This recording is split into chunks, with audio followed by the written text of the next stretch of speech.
Hello everybody, the Orange Diamond here, and welcome to a new episode of Ready, Set, Go, and No, the mini-series where I take characters, talk about them, either give them a thumbs up or a thumbs down, whether or not I want them in Sonic Race and Crossworlds.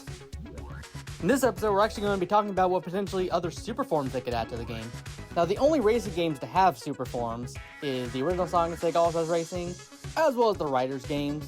Now, I haven't played the Sonic Riders games, but I do know Sonic isn't unlockable in them. As for the Sonic and Sega All-Stars Racing series, they were only in the first one, and they were only done via All-Star moves. Now, Transform does have All-Star moves, but most of the characters' All-Star moves have been heavily downgraded, especially Sonic and Shadow. Like, seriously? Rings? Yeah, I much prefer the All-Star moves from the first game, at least for most characters. But jumping back to Crossworlds, they brought back Super Sonic, making him an unlockable character once you defeat all the rivals in the Grand Prix. Now, I do kind of prefer Super Sonic being an All-Star move instead of his own character slot, but he's still a really cool addition to the game.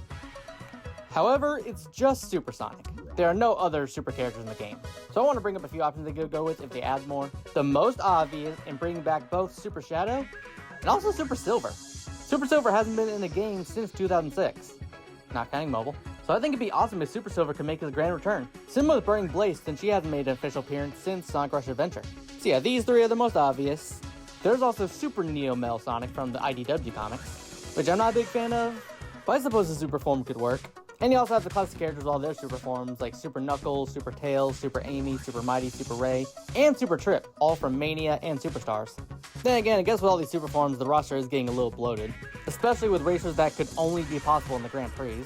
So they really wouldn't be adding to the game overall, since they'd only be playable in one single mode and that's it. But with all that being said, will I give them a thumbs up or a thumbs down? I'm still going to give them a thumbs up. Super forms are awesome, and even if they really wouldn't do much in the game, the option would still be nice. Especially Super Shadow, Super Silver, and Burning Blaze. Those would be my top three. Maybe they can all be skins of Super Sonic, kind of like the Pac-Man ghosts. But again, that's me personally. What do you think? Go to the description to vote. And if you have suggestions or characters you'd like to see me cover, let me know in the comments. And also tell me what tracks and vehicles they would come with also. Anyways, thank you all for watching. See y'all next time. Peace.